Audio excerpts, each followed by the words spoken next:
These little cute furry things that all of a sudden when it gets attacked, it curls up into a little ball and all these spiny things are sticking out. Now anytime there's something that attacks the hedgehog, what it does is it curls up into a little ball and it creates a little defensive mechanism that nothing else can get through. The hedgehog principle that I would argue for the JET Alumni Association is that of what was defined by Claire. Those things that your organization values and believes in. That when there's funding cuts, when there's things that you're not doing that are attacking your organization, if you're able to curl up in that little ball and say, these are the core values that we represent, that we believe in, then that's when you start becoming a sustainable organization.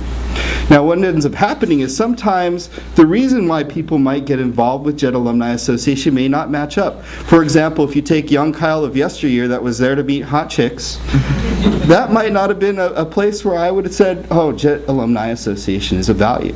Or you take myself today, my cause and belief, my want for access, need for a network, my affinity towards the organization, then you can say that these values start resonating. And the important part of sustainability is that you're not all things to all people, because it's impossible to please everyone. We all know that. It's that we find those core principles that resonate with the individuals and get the right people in the organization on the bus. So let me move to this next one. Work closely with your parent organization, once again defining that hedgehog principle.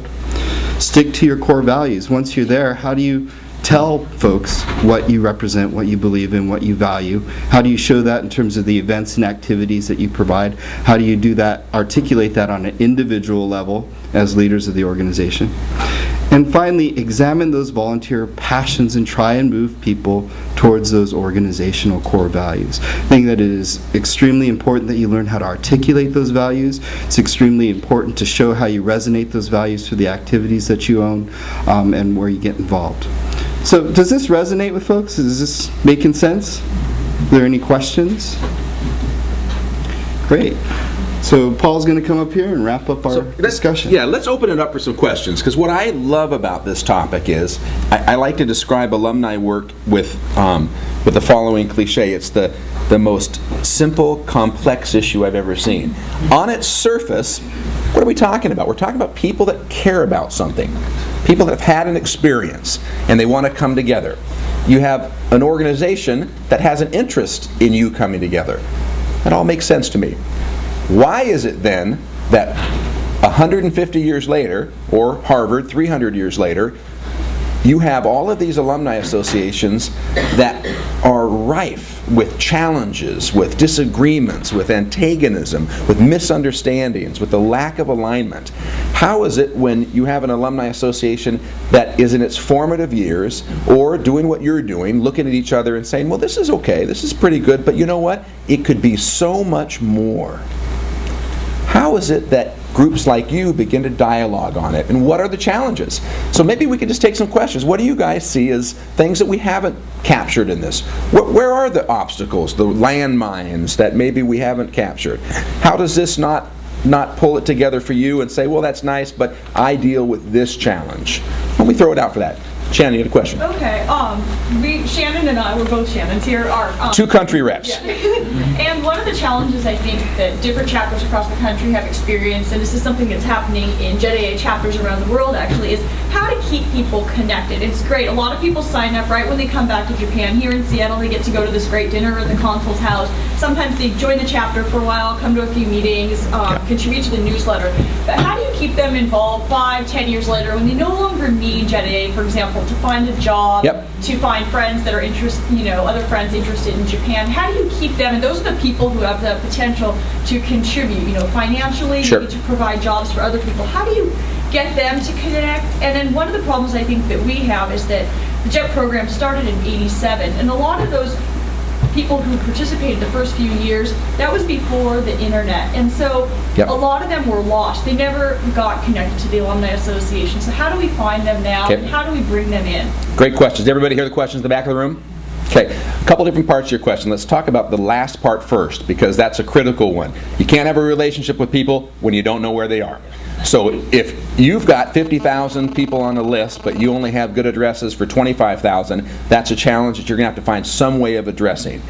The way that we do that in alumni associations in the United States, national change of address databases, fee-based services to find people, they exist. That's an easy solution in the U.S.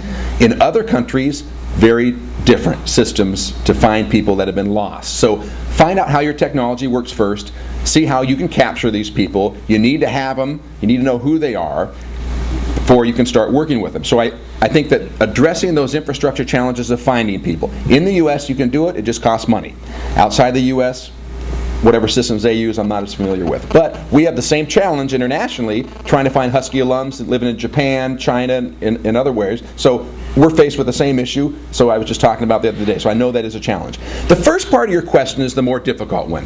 How do you keep people connected as they get older? How do you move past the bubble of the beginning, the excitement, enthusiasm? You said they get what they need, they're back in society, they've got that relationship or that job, they don't need you anymore. How do you keep them connected? My advice is be extremely realistic about what you want from these people. And know that not everyone is going to engage with you. The alumni participation rate at the University of Washington is 18%. When I arrived on the job, I thought, my God, what about the other 82%? You call this success? So I start going out to my colleagues and I say, well, my goodness, I'm sure you guys are doing a lot better. They say, Paul, we've got 9%. You guys are doing great. I was disappointed. So I think really focusing on managing your expectations about how many people will be involved, for what reasons they're going to be involved, as Kyle talked about, and then be very clear that sustainability isn't about just that first bubble experience. You've got to provide value for the rest of their lives. If I'm going to say to students at the University of Washington, my job is to give you a lifetime warranty to the university, my job is to find things that have meaning to you for the rest of your life, that's a tall burden. So when we talked about the values that Claire has and the interests that you have, those values have to be timeless.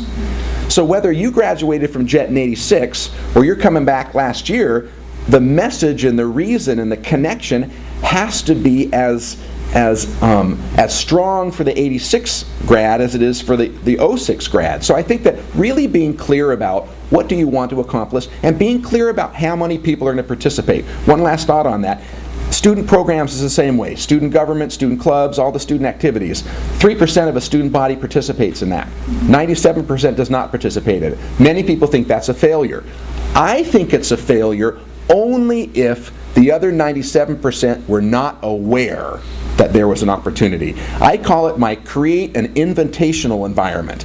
If you try to invite JET alums to participate and they don't, because they have a time conflict or they make a decision not to do something, you're competing for their time, and you're confident that the reasons why you're inviting them to engage are sound, if they don't engage, that's not a failure. It's a failure if they didn't know there was an opportunity. So really be realistic about that. If you guys are thinking about how chapters work and you're looking at a city and there's 100 JET alums and you got 3 participants, you're going to have to balance out how far is that penetration rate? What is it that you think you can do? And talk to these people and find out what could you do differently. But what you can't compromise on are those core values that stimulate the structure from the beginning. Does that help your question? Is that close? Does, yeah. Okay, good question. There's another one back there, I thought. Another question. Well, do you mind if I address that question a little bit as well? One of the things that I think is very valuable in retention is really being clear on what your principal and core values are. As Paul was saying, you know, what are you the best at the world at? And if you're able to articulate that, if you're able to show that that's the value, then that's the sustaining individuals that you'll encounter. Those are the people that are going to remain in JET Alumni Association for 20 or 30 years. I think that you have to establish that core group and be able to articulate that value. If you're not able to do that, then I would say that you're throwing spaghetti at the wall, seeing what sticks, and whatever lops off, then then it doesn't matter. That's a lot of work for volunteers especially. And finally, I think that there are a number of ways that you can find members grassroots. Take, for example, we have a very robust system of chapters across the nation with the Alumni Association, one of which is the New York chapter. They've existed for about 40 years, and they've been able to find alumni email addresses for about 400 individuals after 40 years. Now, let's take that in comparison to the Facebook group that just opened.